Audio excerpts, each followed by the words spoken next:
Hi friends, स्वागत है आपका आपके अपने YouTube channel excellent Gurukul Ajmer में।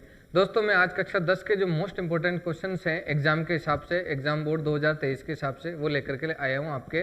और आगे भी मैं वीडियो चैप्टर वाइज बनाऊंगा। आज अपन फर्स्ट चैप्टर पढ़ रहे हैं मैथ्स का, जो वास्तविक संख्याएं हैं उसके जो भी इंपॉर्टेंट क्वेश्चन है वही करेंगे जो एग्जाम में आने वाला है। और आपको पता होगा दोस्तों, ये जो वास्तविक संख्या है ना, जो प्रश्नावली आपके 4 मार्क्स की, कितने नंबर की है? 4 नंबर की। इसमें एक क्वेश्चन छोटा आता है और एक क्वेश्चन बड़ा आ सकता है, या फिर 2 छोटे और 1 बड़ा आ जाएगा, लेकिन कुल मिलाकर के 4 नंबर के ये प्रश्नावली है। तो आज अपन इसके बारे में पढ़ते हैं बच्चों। सबसे पहला इंपॉर्टेंट क्वेश्चन है 135 और 225 संख्या का HCF करने के लिए यूक्लिड विभाजन एल्गोरिथम का प्रयोग कीजिए। आज मैं आपको बहुत ही शानदार तरीके से बताऊंगा इसको कैसे करते हैं। तो सबसे पहले अपन आंसर लिख देंगे और अपन को क्या करना है, 135 और 225 का HCF ज्ञात करना है। ठीक है ना, HCF ज्ञात करना है। तो बच्चों अपन भाग विधि से करेंगे इसको, ठीक है ना। तो सबसे पहले ये देखना आपको, जो छोटी संख्या है ऐसे कर लो, यहाँ पे छोटी संख्या यहाँ पे लिख दो 135, और ये जो बड़ी संख्या उसको भाज्य बना दो। तो ये भाज्य हो जाएगी, ये भागफल हो जाएगा। फिर अपन को क्या करना है, भाग देना है। वही जैसे 135 और 135 का दुगुना कितना होता है, 270, वो ज़्यादा हो जाएगा यहाँ पे। तो अपन क्या लिख देंगे, 135 कितनी बार में आया, एक बार के अंदर आया। ठीक है ना। तो अपन यहाँ पे भाग में पता आपको माइनस करते हैं, तो अपन ने माइनस किया, यहाँ पे 0 आ जाएगा, और इसका यहाँ क्या हो जाएगा, 12 में से 3 जाएगा 9, यानी कि 90 बच जाएगा। यानी कि ये एक चरण खत्म हो गया अपने पास। क्या हो गया, एक चरण खत्म। तो अपन यहाँ पे लिखते हैं बच्चों, मैं आपको एक चीज़ बता दूँ जो आपको ध्यान रखनी है बच्चों। भाज्य बराबर होता है भागफल इनटू भाजक प्लस शेषफल होता है। ठीक है ना। अब ये भाजक आप पहले लिखो चाहे भागफल बाद में लिखो, कोई फर्क नहीं पड़ता बच्चों, है ना। तो अपन पहले क्या लिख देते हैं, भाजक लिख देते हैं। ठीक है ना। यानी कि 225, एक चरण खत्म हो गया अपना। 225 बराबर अपन क्या करेंगे, इन दोनों को गुणा कराना है। ठीक है ना। 135 इंटू 1 क्या करेंगे, 135 इंटू 1। फिर जो संख्या बची है ना नीचे, इसको क्या बोलते हैं, शेषफल। इसको यहाँ पे लिख देंगे प्लस में। ठीक है। तो ये एक चरण अपना कंप्लीट हो गया। इसी प्रकार अपन क्या करेंगे, जैसे अब यहाँ पे ये लाइन खींचनी है अपन को, और अब ये जो संख्या आई थी ना, इसको अपन यहाँ पे लिख देंगे। तो यहाँ पे लिखा 135, और अब वही हो गया, इसकी तरह भाग देना है। ठीक है ना। तो यहाँ पे 90 आ जाएगा, कितनी बार में, एक बार में। कितनी बार में आ जाएगा, एक बार में। अब यहाँ से अपन माइनस कर लेंगे इसमें, तो कितना बच जाएगा अपने पास में, 45 बच जाएगा। यानी कि दूसरा चरण खत्म हो गया। दूसरा चरण खत्म हो गया, तो ये जो संख्या है ना अपने पास भाज्य वाली, तो अपने यहाँ पे भाज्य संख्या को यहाँ पे लिख देंगे 135। ठीक है। और यहाँ पे 90 जो संख्या क्या अपनी भाजक, तो यहाँ पे अपन लिख देंगे भाजक। और भागफल कितना आया था अपने पास में, 1, तो ये भागफल लिख देंगे। और प्लस में जो शेषफल, यहाँ पे अपन लिख देंगे प्लस का 45 लिख देंगे। ठीक है ना। अब वापस क्या करना है, ये संख्या अपनी यहाँ पे आ जाएगी। तो यहाँ पे अपन ने लिख दिया 90, और यहाँ 45, तो 45 दूना कितना हो जाएगा, 90, और शेषफल यहाँ पे 0 आ जाएगा, और भागफल कितना आ जाएगा, 2। तो अब ये तीसरा चरण हो गया। अब तीसरा चरण में अपन क्या लिखेंगे, 90 बराबर 45 इंटू 2 प्लस 0। जब यहाँ पे 0 आ जाता है, शेषफल में क्या आ जाता है, 0, तो जिस चरण में 0 आ रहा है उसके यहाँ की संख्या देखनी है आपको, यानी कि बराबर के इस साइड की संख्या, ये संख्या देखनी है अपन को। ठीक है ना। तो ये संख्या क्या होती है, HCF होती है।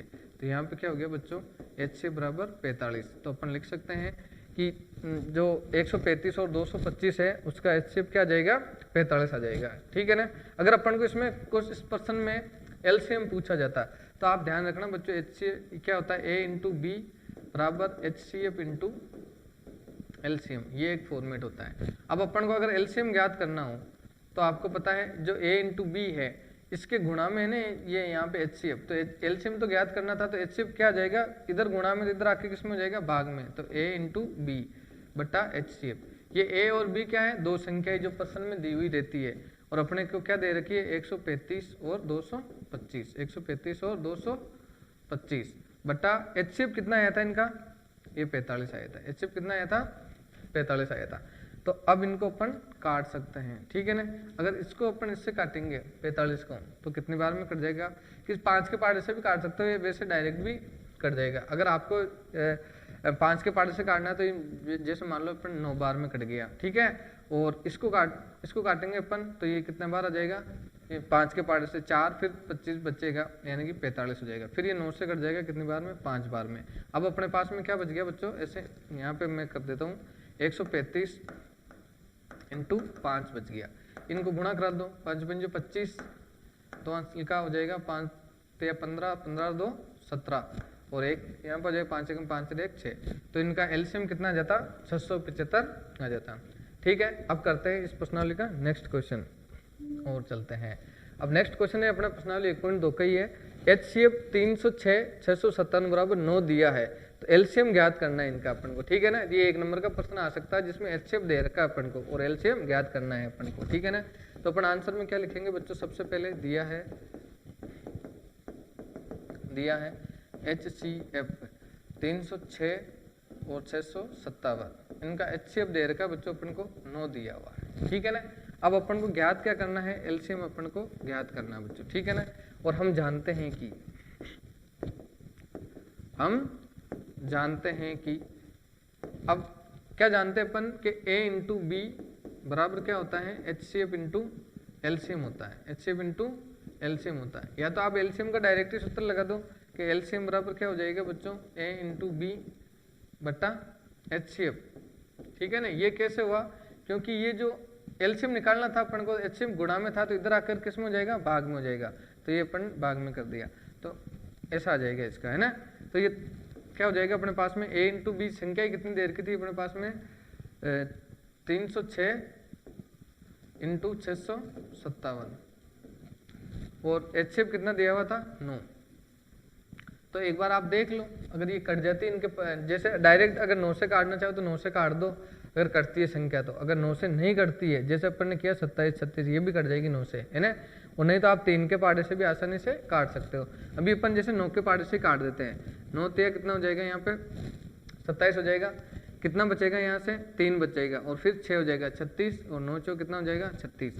अब अपने पास में क्या बच गया, ये 657 इंटू 34, तो इनको अपन गुणा कर दो, गुणा कर जैसे 657 इंटू 34, तो 4 7 कितना हो जाएगा 28, 2 हासिल का चला गया अपने पास में, और 4 पंजे 20 और 2 22, फिर 2 4 चिंग 24 और 2 कितना हो जाएंगे 26। ऐसे इसको करा दो, 3 7 कितना हो जाएंगे 21, 21 का 1 2 हासिल का चले गए, 3 पंजे 15 और 2 कितने होते हैं 17, 1 हासिल का 3 छंग 18 और 1 कितने हो जाएंगे 19 हो जाएंगे, ठीक है। अब इनको ऐड कर दो, ये 8 हो जाएगा और यहाँ पे 3 और 6 7 कितने हो जाएंगे 13, 1 यहाँ पे चला गया, ये 3 और 9 कितने हो जाएंगे 12 और 1 यहाँ पे आ जाएगा 2, तो 22,338 हो गया। ये कितना हो जाएगा 22,338, तो ये इसका आंसर हो गया। उम्मीद कर रहा हूँ दोस्तों समझ में आ रही होगी आपको, और हमारे चैनल को जो है सब्सक्राइब कीजिए और वीडियो को लाइक कीजिए और ज़्यादा से ज़्यादा शेयर कीजिए, और बेल आइकन भी, नोटिफिकेशन के लिए बेल आइकन जरूर दबाइए ताकि हम जो भी इंपॉर्टेंट क्वेश्चंस बनाएंगे उसकी वीडियो आपके पास आती रहेगी। अब चलते हैं नेक्स्ट क्वेश्चन की ओर। प्रश्नावली 1.2 का ही एक क्वेश्चन है। किसी खेल के मैदान के चारों ओर एक वर्ताकार पथ है। कोई खेल का मैदान है जिसके चारों ओर एक वर्ताकार पथ है। इस मैदान का एक चक्कर लगाने में सोनिया को 18 मिनट लगते हैं। कितने मिनट लगते हैं 18 मिनट लगते हैं, जबकि इसी मैदान का एक चक्कर लगाने में रवि को 12 मिनट लगते हैं। रवि को कितने मिनट लगते हैं 12। मान लीजिए वे दोनों एक ही स्थान और एक ही समय पर चलना प्रारंभ करते हैं और एक ही दिशा में चलते हैं, तो कितने समय बाद वे पुनः प्रारंभिक स्थान पर मिलेंगे। तो इसको क्या करेंगे अपन, सबसे पहले दिया है, ठीक है। अब क्या लिखेंगे अपन, सोनिया को वर्ताकार पथ पर चक्कर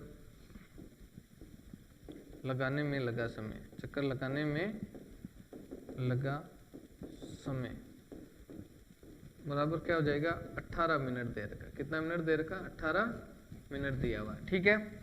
इसी प्रकार अपन इसका देख लेंगे रवि का। तो रवि को जो मैदान पर चक्कर लगाने में कितना टाइम लगे दे रखा है 12 मिनट दे रखा है। आप इसको पूरा लिख देना बच्चों ऐसे, रवि को वर्ताकार पथ पर चक्कर लगाने में कितने मिनट लगते हैं 12 मिनट। अब वे पुनः प्रारंभिक स्थान पर मिलेंगे। पुनः प्रारंभिक स्थान पर किस समय में मिलेंगे। इसका मतलब हो गया अपन को क्या ज्ञात करना है, एलसीएम ज्ञात करना है। क्या ज्ञात करना है बच्चों, एलसीएम। अतः अपन क्या निकालेंगे, 18 व 12 का एलसीएम। किसका, 18 व 12 का एलसीएम। अब 18 व 12 का एलसीएम अपन चाहे तो भाग विधि से निकाल सकते हैं, चाहे तो गुणनखंड विधि से निकाल सकते हैं। तो अपन देखते हैं, यहाँ पे मैं गुणनखंड विधि से बताता हूँ आपको कैसे निकालते हैं 18 और 12 का, ठीक है ना। तो अपन यहाँ सबसे पहले क्या करेंगे, साइड में यहाँ पे अपन 18 लिखेंगे, ठीक है। अब यहाँ से 2 से सबसे छोटी संख्या जो है अपने पास में 2 है, इस 2 से अपन इसको गुणा करके देखते हैं, जैसे भाग देख के देखते हैं, ठीक है ना। तो यहाँ पे 9 आ जाएगा और फिर यहाँ पे 3, यहाँ पे 3 आ जाएगा, फिर 3 1। इसका मतलब इसके जो अभाज्य गुणनखंड होंगे ना वो क्या होंगे, 2 × 3 × 3 होंगे, 2 × 3 × 3। इसको अपन क्या लिख सकते हैं, 2 × 3 की घात 2। 3 2 बार आ रहा नहीं है इसलिए। अब जैसे 12 का करेंगे ना अपन ऐसे, तो 12 में यहाँ लिखेंगे और 2 से 6 बार में, फिर 2 से ये भाग जाएगा 3 बार में, फिर 3 लिखेंगे, फिर 1 आ जाएगा। तो ये हो जाएगा बच्चों 2 की घात 2, 2 की घात 2 × 3, क्योंकि 2 की घात 2 हो रहा नहीं है, 2 कितनी बार है, 2 बार में, ठीक है।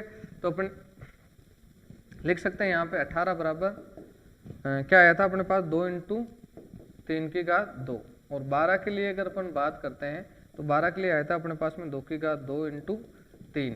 तो अपन को क्या निकालना है, एलसीएम निकालना है। तो एलसीएम निकालने के लिए अपन क्या करते हैं बच्चों, एक तो सारी संख्याएं लेते हैं और बड़ी संख्याएं लेते हैं। जैसे ये 2 है, इधर भी क्या है, 2 की घात 2 है, लेकिन इन दोनों में से बड़ी कौन है, 2 की घात 2। तो अपन क्या लिखेंगे यहाँ पे 2 की घात 2, फिर इंटू लगाएंगे। अब यहाँ पे 3 है, तो यहाँ 3 की घात 1 है, यहाँ 3 की घात 2 है, तो अपन को बड़ी संख्या लेनी है और 3 की घात 2 क्या है, बड़ी संख्या है, तो ये लिख देंगे अपन। तो 2 की घात 2 का मतलब हो गया 2 × 2, तो 2 दूनी 4 हो जाएगा। और 3 की घात 2 का मतलब हो गया 3 × 3 यानी 2 बार, 3 3 9 हो जाएगा। तो 9 चौक कितना हो जाएगा, 36। 9 चौक कितना हो जाएगा, 36। तो ये जो सोनिया और रवि है वो 36 मिनट बाद में वापस मिलेंगे। तो अपन यहाँ लिख देंगे, आते हैं सोनिया व रवि, सोनिया व रवि 36 मिनट बाद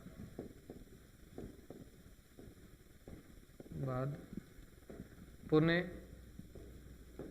अपने प्रारंभिक स्थान पर मिलेंगे, पुणे अपने प्रारंभिक स्थान पर मिलेंगे।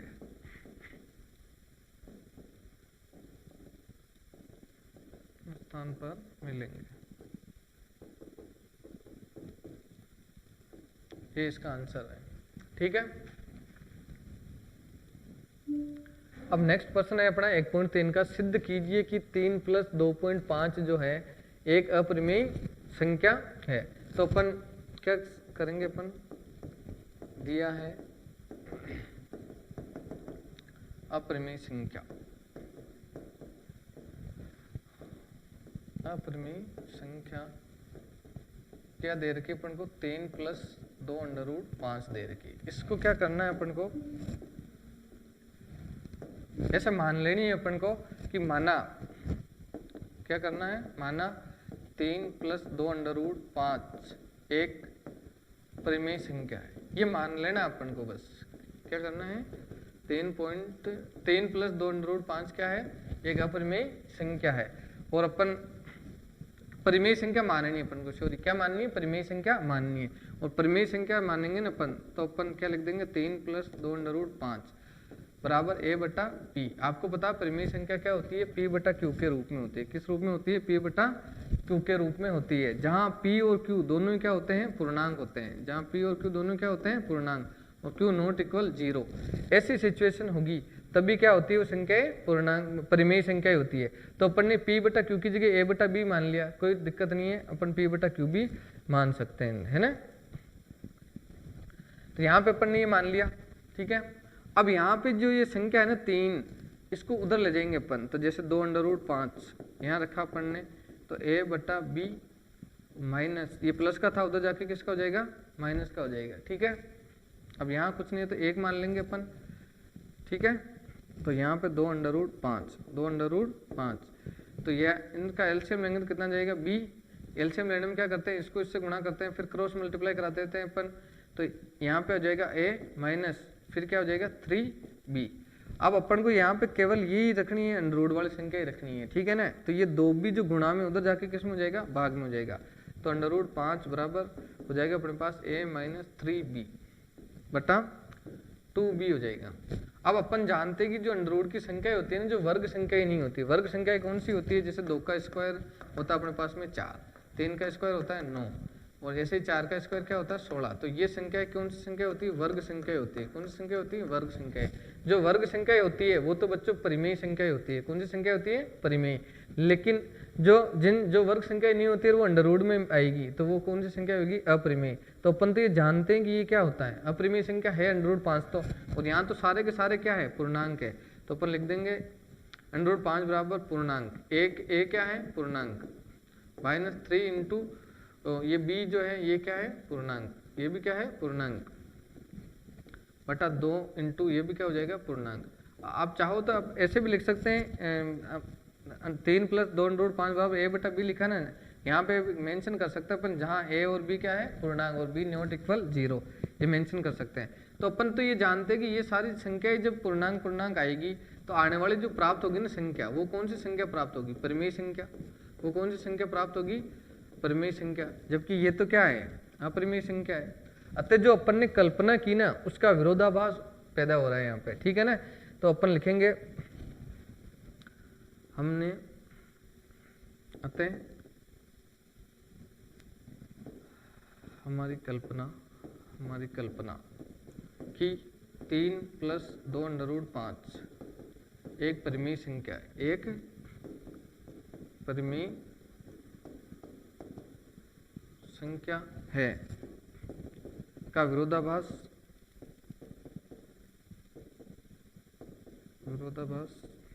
उत्पन्न होता है, विरोधाभास उत्पन्न होता है।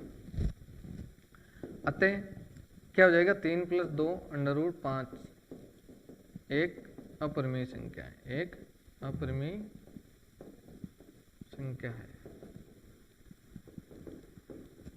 ये इसका आंसर हो गया, ठीक है। अब सिद्ध करना था तो इसमें लिख सकते अपन HP यानी कि हेंस प्रूव्ड इति सिद्धम।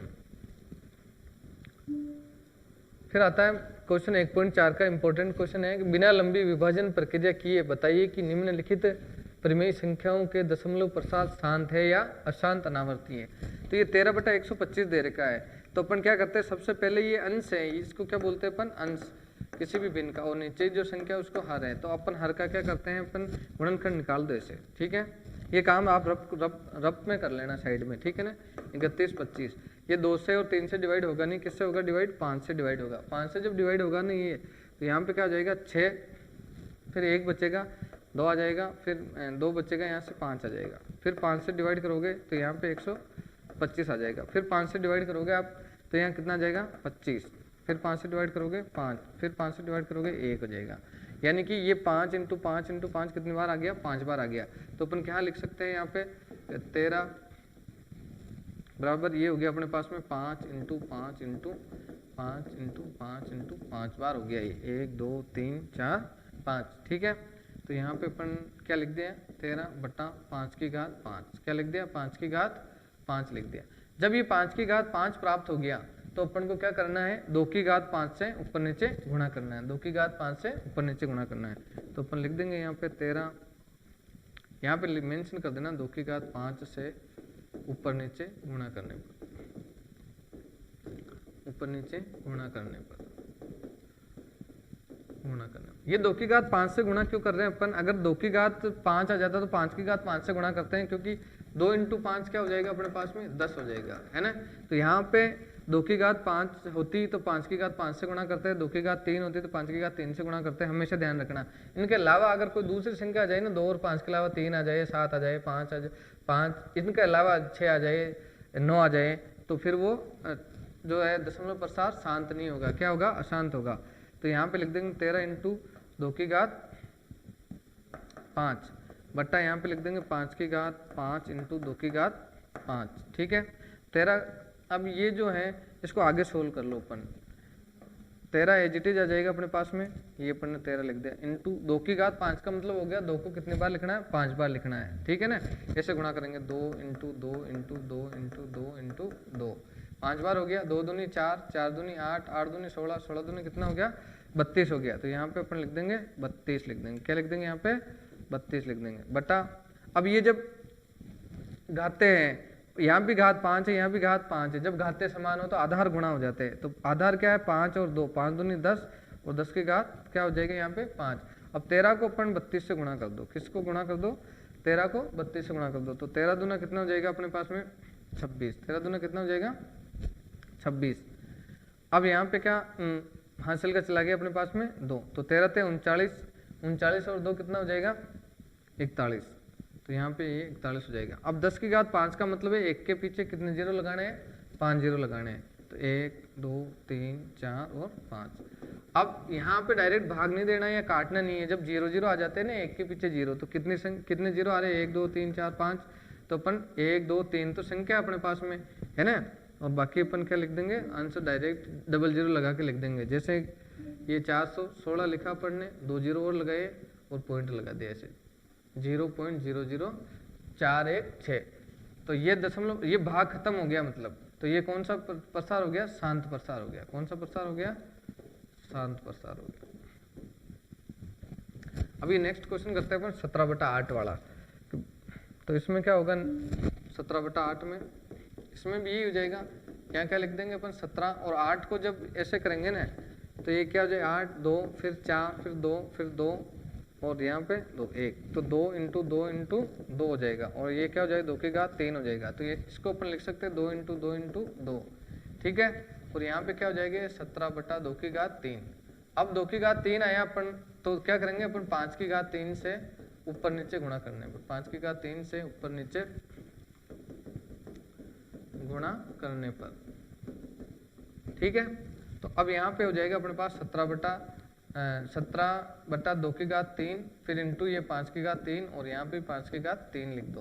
तो 17 इंटू 5 की घात 3 का मतलब हो गया 5 को 3 बार लिखना, 5 इंटू 5 इंटू 5, तो 5 में 25 और 125 हो जाएगा। 5 बार वापस गुणा करेंगे तो अपन, ठीक है ना। कि जैसे ये 5 है, ये 5 ये 5 ये 5 ऐसे लिखेंगे। 5 में 25, 25 को 5 से गुणा किया 125 आ जाएगा। ऐसे ये जब घाते समान हो तो आधार गुणा हो जाते हैं।